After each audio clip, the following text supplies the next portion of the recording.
Assalamualaikum dan selamat sejahtera. So, I will continue my lecture for topic 3, part 2. Okay, this is the outline for topic 3.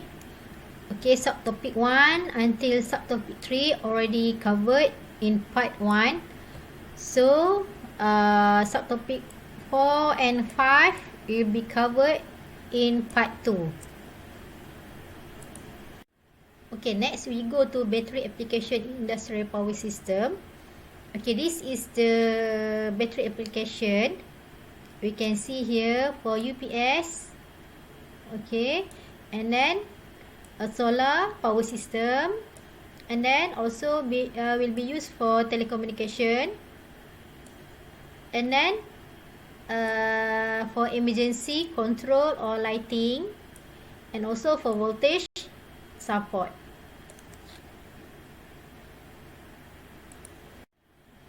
Okay, this is the type of battery for industrial. Okay, you can see here the first one is lead acid. Okay, mostly used in IPS. This is the most economical battery and not much sensitive to temperature, and the lifespan is 5 to 7 years and need special battery room. Okay, this one is for lead acid. Okay, the second one is nickel cadmium. Okay, this one, and this battery is most expensive and the lifespan is 20 years. Okay, and then have large size as compared to same battery. And then we have lastly seal maintenance free. Okay, this one is no maintenance. And then we have user friendly, very sensitive to temperature, and lowest lifespan. Okay, first we go to lead acid battery structure. Okay, this one you can see here. This one is the 12 volt lead acid battery discharge. Okay, we have positive here and negative. So electrolyte water content increase while sulfuric acid content decrease. Okay, we have electrolyte water content. And then we have oxygen from the lead dioxide react with the hydrogen from the sulfuric acid to create water. Okay, this one. And then we have here is sulfide ion. This one react with the lead to produce lead sulfide. Okay, this one. Okay, and then we also have positive plate here. Okay, this one is positive plate. This one. Sulfide ion react with the lead dioxide when electrons are available. And this is the negative plate. Okay, this one. Okay, sulfide ion react with the lead to release electron. So this is the structure of lead acid battery. Okay, next we go to nickel cadmium battery structure. Okay, the first one we can see here, this is the valve regulated vent. Okay, this one valve regulated vent, and this one is the nickel coated terminal pillar. Okay, and then we have positive plate, this one, and also negative plate, this one. And also we have here is special propylene fibrous separator. We have a separator here to separate positive and negative side. And also we have propylene cell container, this one. Okay, this is the sealed maintenance free battery.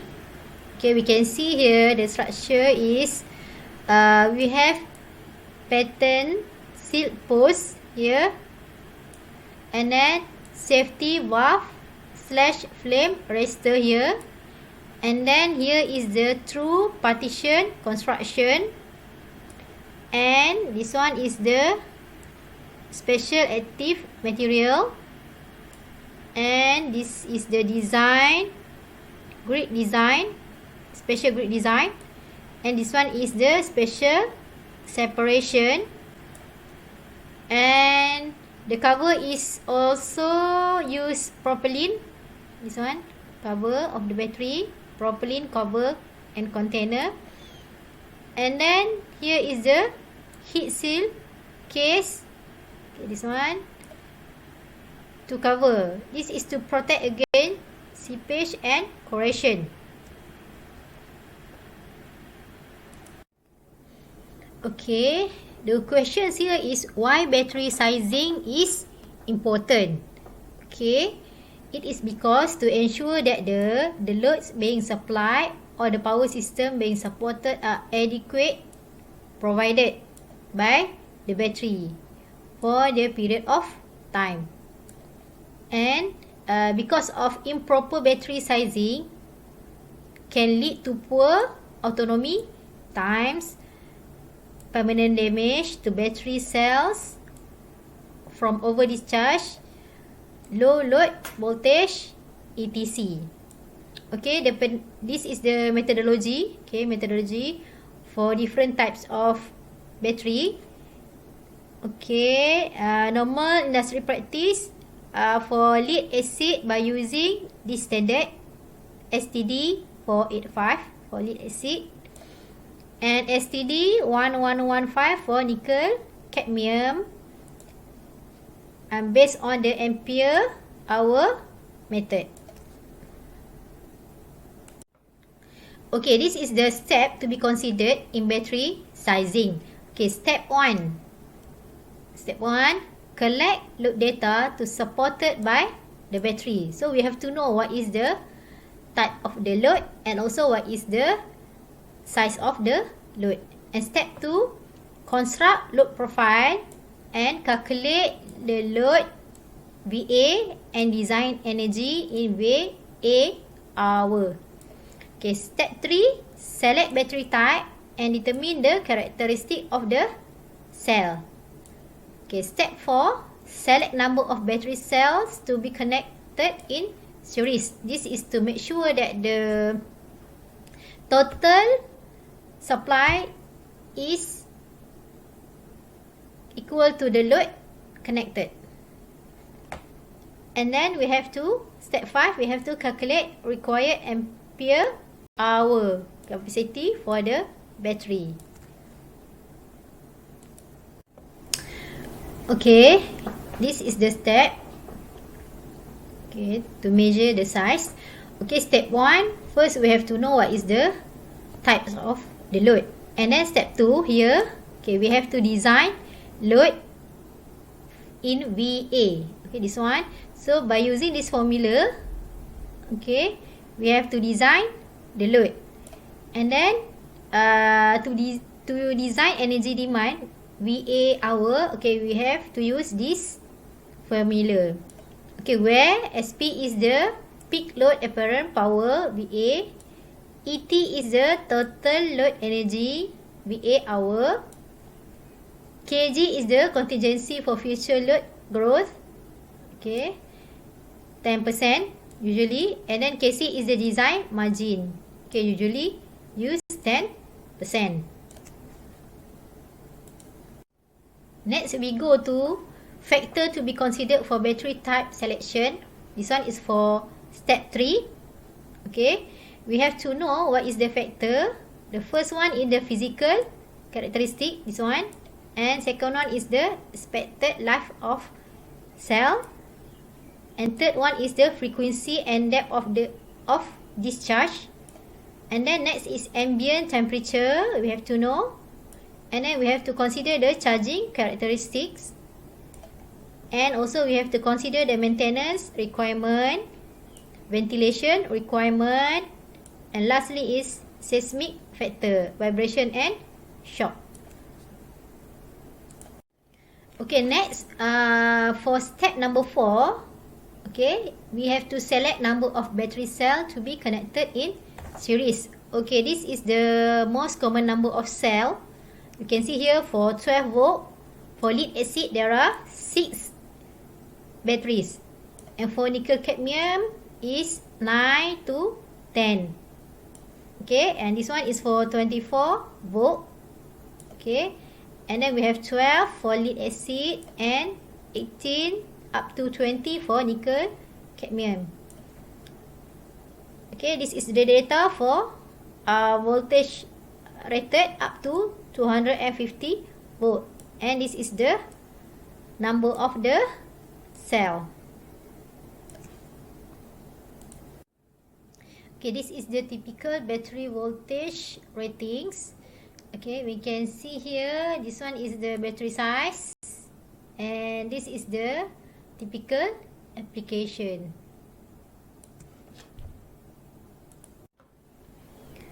Okay, number of cell calculation is by using this formula. This one is for maximum number and this one is for minimum number for cell. Where we can see here where M and min is the maximum or minimum of the cell. VDC is the nominal voltage for battery. VL maximum is the maximum load voltage tolerance. And then VL minimum is the minimum load voltage tolerance in percentage. VC is the cell charging voltage, charge cycle. And VEOD is the cell end of discharge voltage. Okay, next we go to step 5. Calculate required ampere hour capacity of the battery. Okay, this is the minimum battery capacity required formula. Okay, you can see here, this one is the minimum capacity required. Okay, by using this formula, where C min is the minimum battery capacity in ampere hour.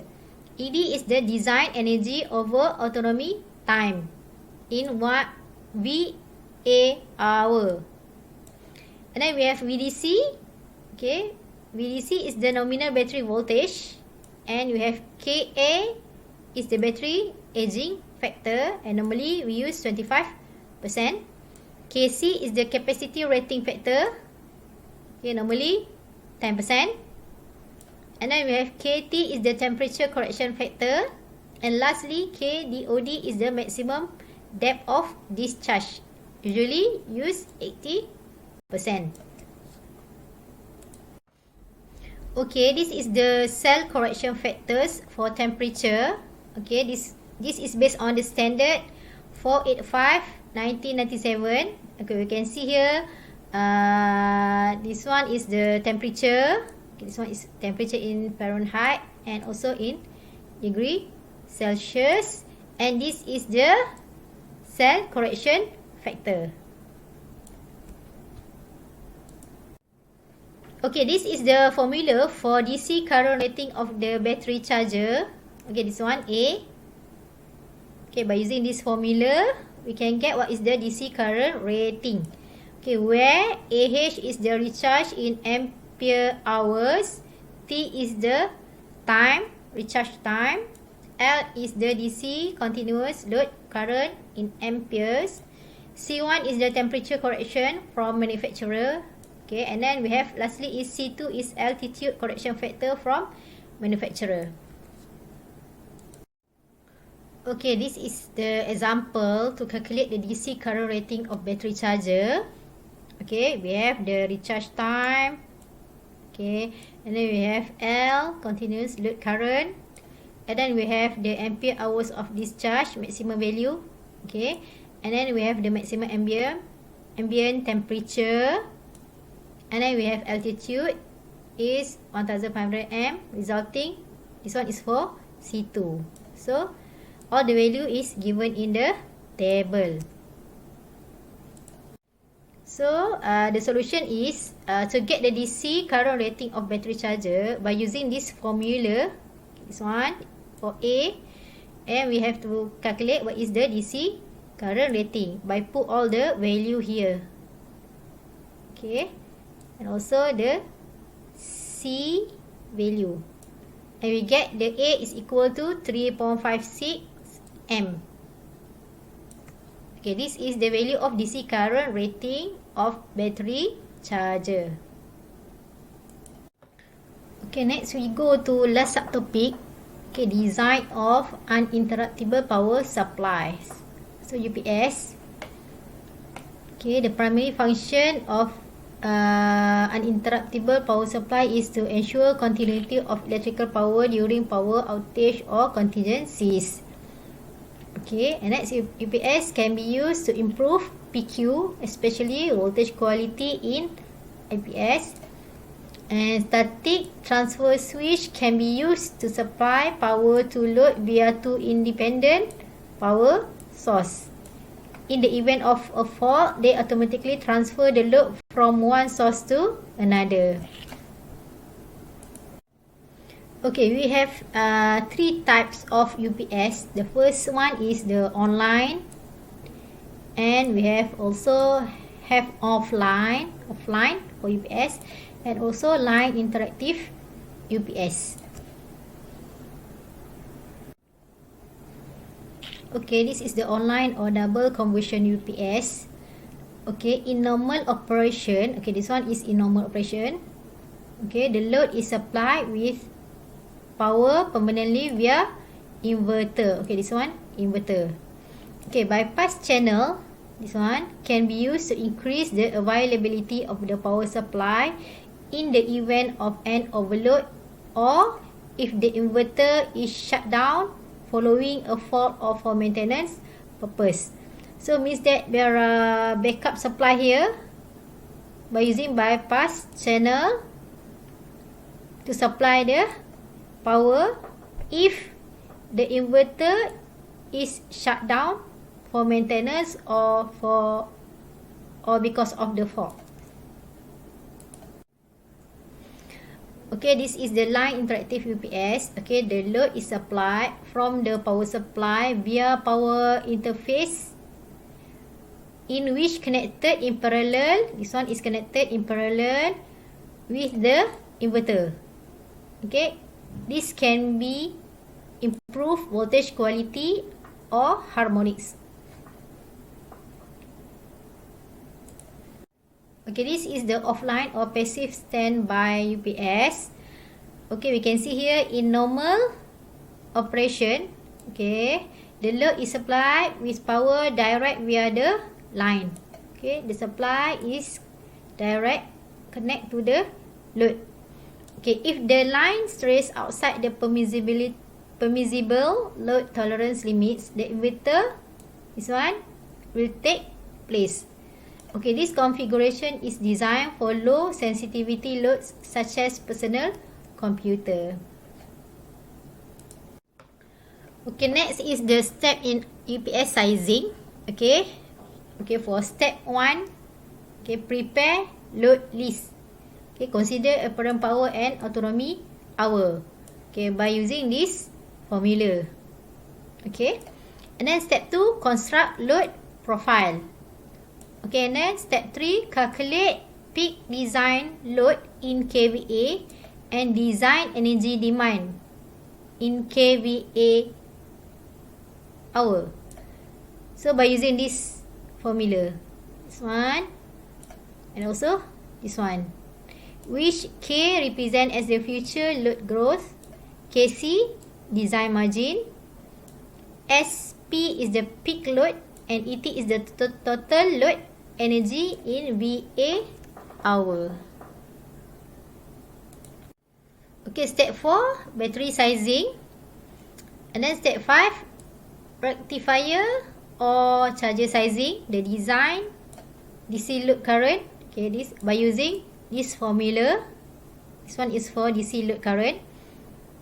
And then this one is the maximum charging current.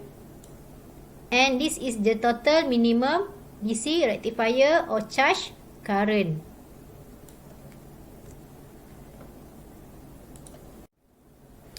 Okay, step 6. Okay, inverter static switching sizing. Okay, for a three-phase UPS, this is the formula for IL. Okay, for single phase UPS by using this formula, where S is the UPS rating in kVA and V0 is the nominal AC voltage. Okay, next we go to example 3.2 on design of UPS. Okay, an inverter use UPS is installed in a factory to run 10 nodes of 250 VA ESD cabinets for at least 3 hours during blackout period.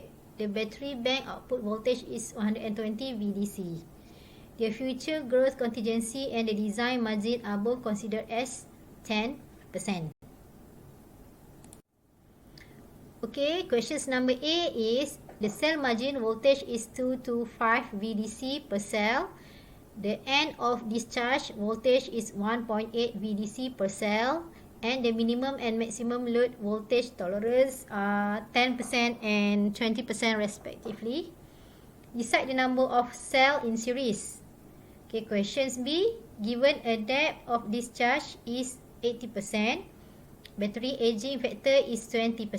Temperature correction factor for vented cell at 30 degree Celsius is 0.956 and the capacity rating factor is 10%. Compute the minimum battery size in AH. Okay, that is the questions. Okay, first we go to solution for A. Okay, to get the number of cell in series, we have to calculate the number of cell for maximum value and also maximum and minimum value. So first we calculate the maximum here by using this formula. Okay, we put all the value here. This one is VDC given in the questions. Okay, 1 plus VL max 0.2. This one is maximum load voltage tolerance given in the questions, divide by VC, which is equal to 64 cell. And then we have to calculate what is the number in minimum by using this formula. Okay, and then we put the value of VDC here. Okay, times with 1 minus VL minimum. VL minimum is the minimum load voltage tolerance. Divide by VEOD, which is 1.8. Okay, equal to 60 cell. Okay, so the selected number of the cell in series is 62 cells.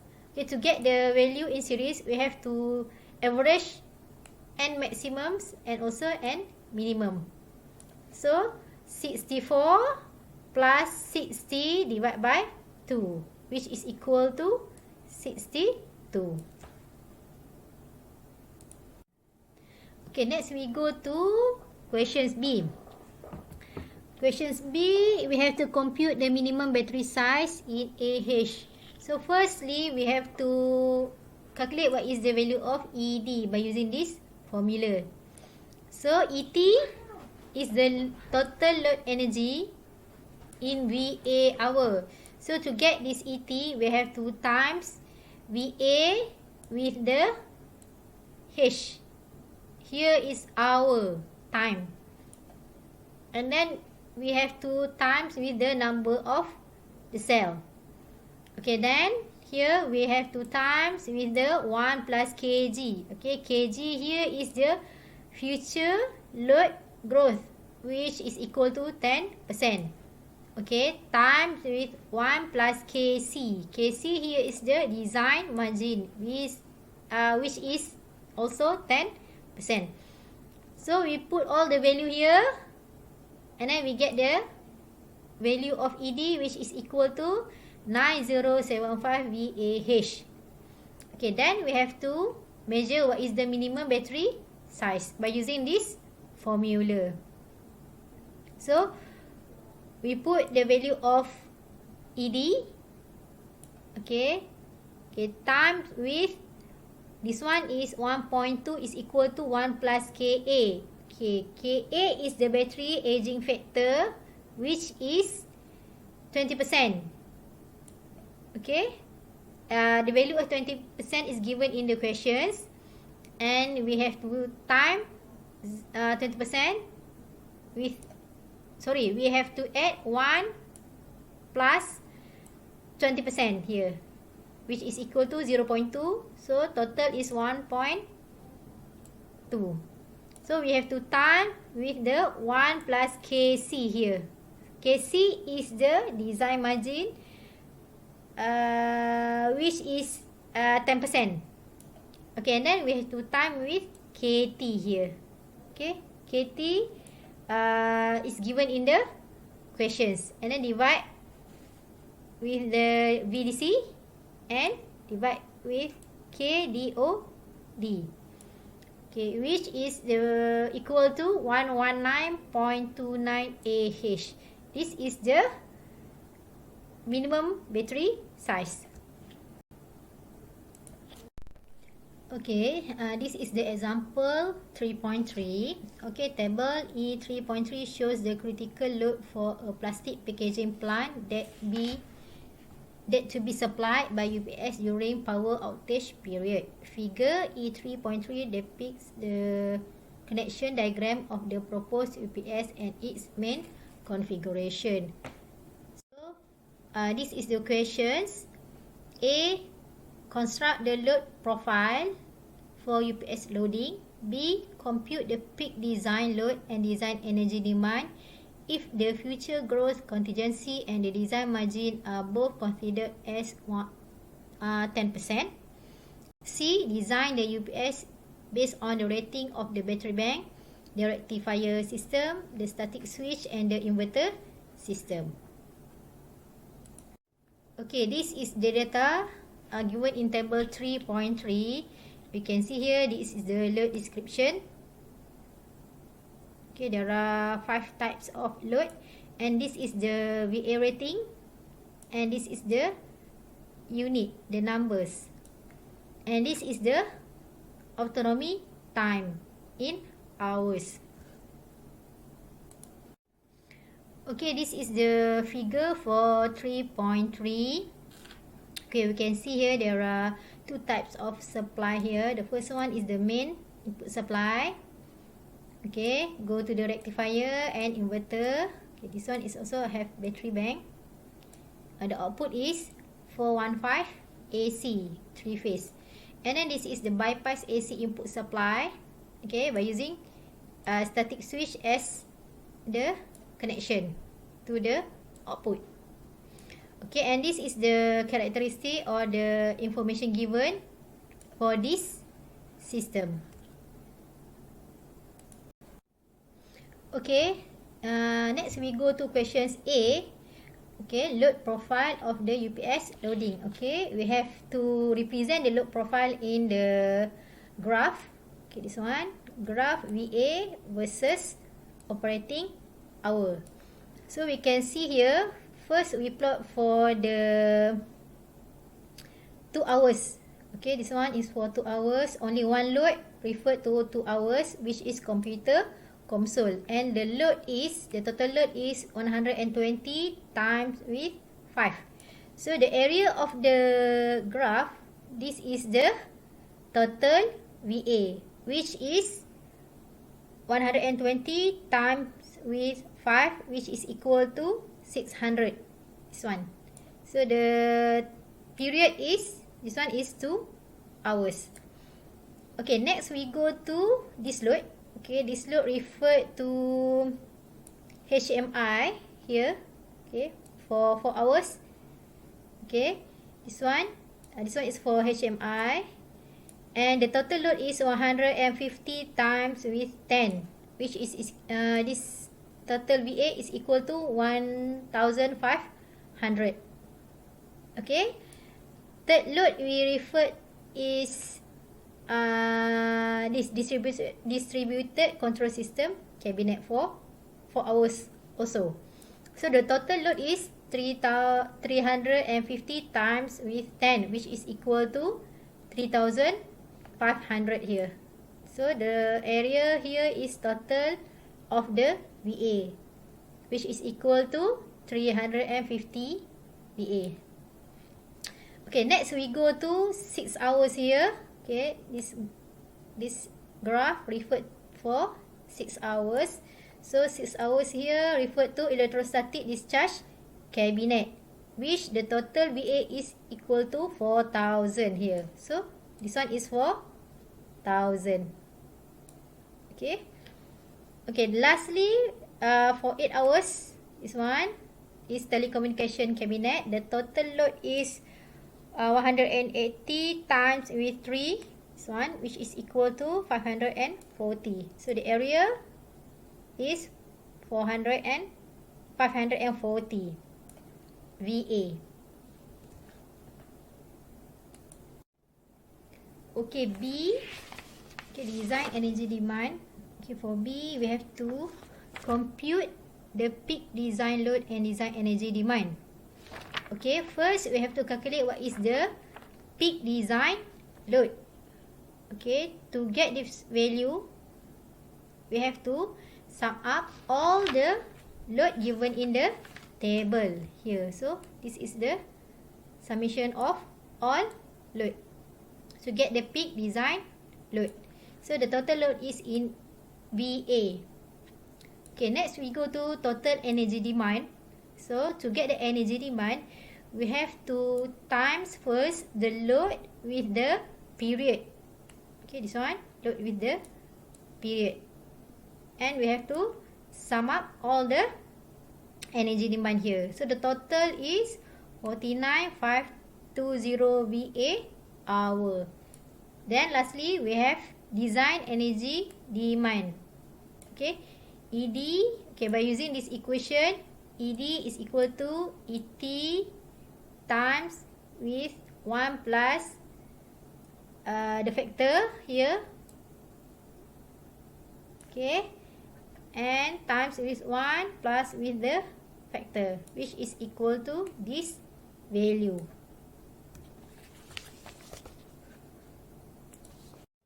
Okay, next we go to questions C.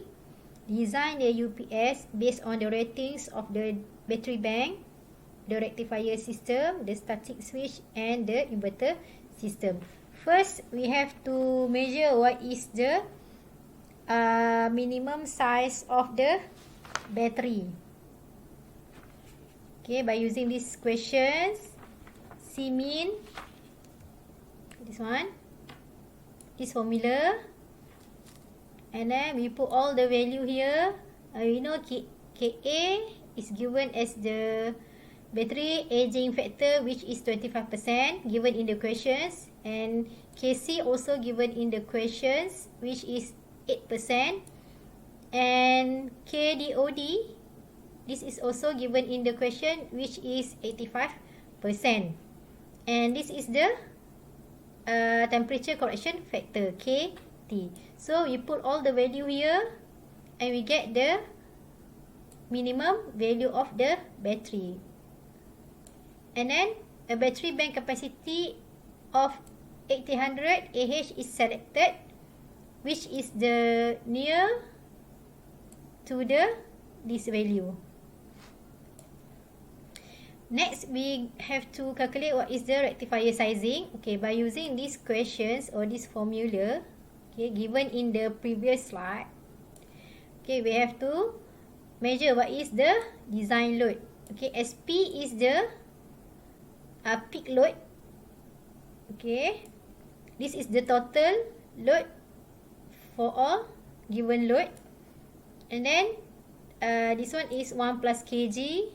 Okay, kg is the future load growth, is given 10%, and this one is 1 plus kc.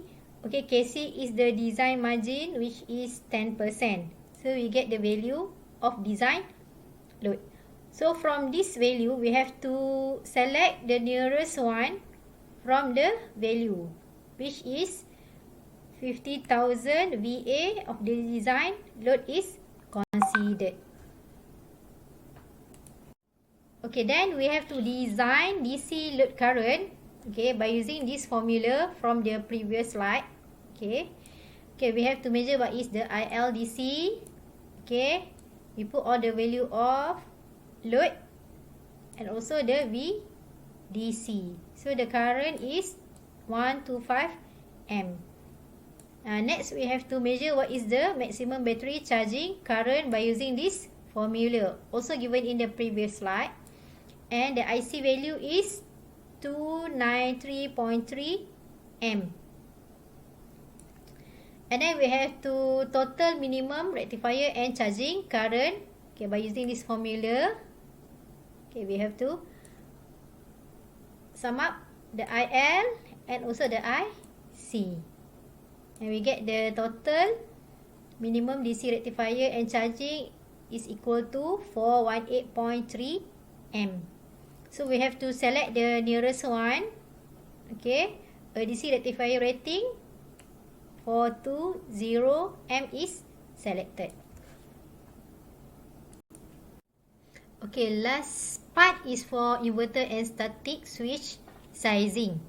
Okay, we know the output voltage, AC voltage is 415, 3 phase. So we have to calculate what is the I for AC load. Okay, this one. So S divided by square root 3 divided by 415. So we get the value of 20.87 M. So we have to select the nearest rating with this value, so which is 30 M. So that's all for topic 3, and hopefully all the students can understand from this lecture video, and all the best. Thank you.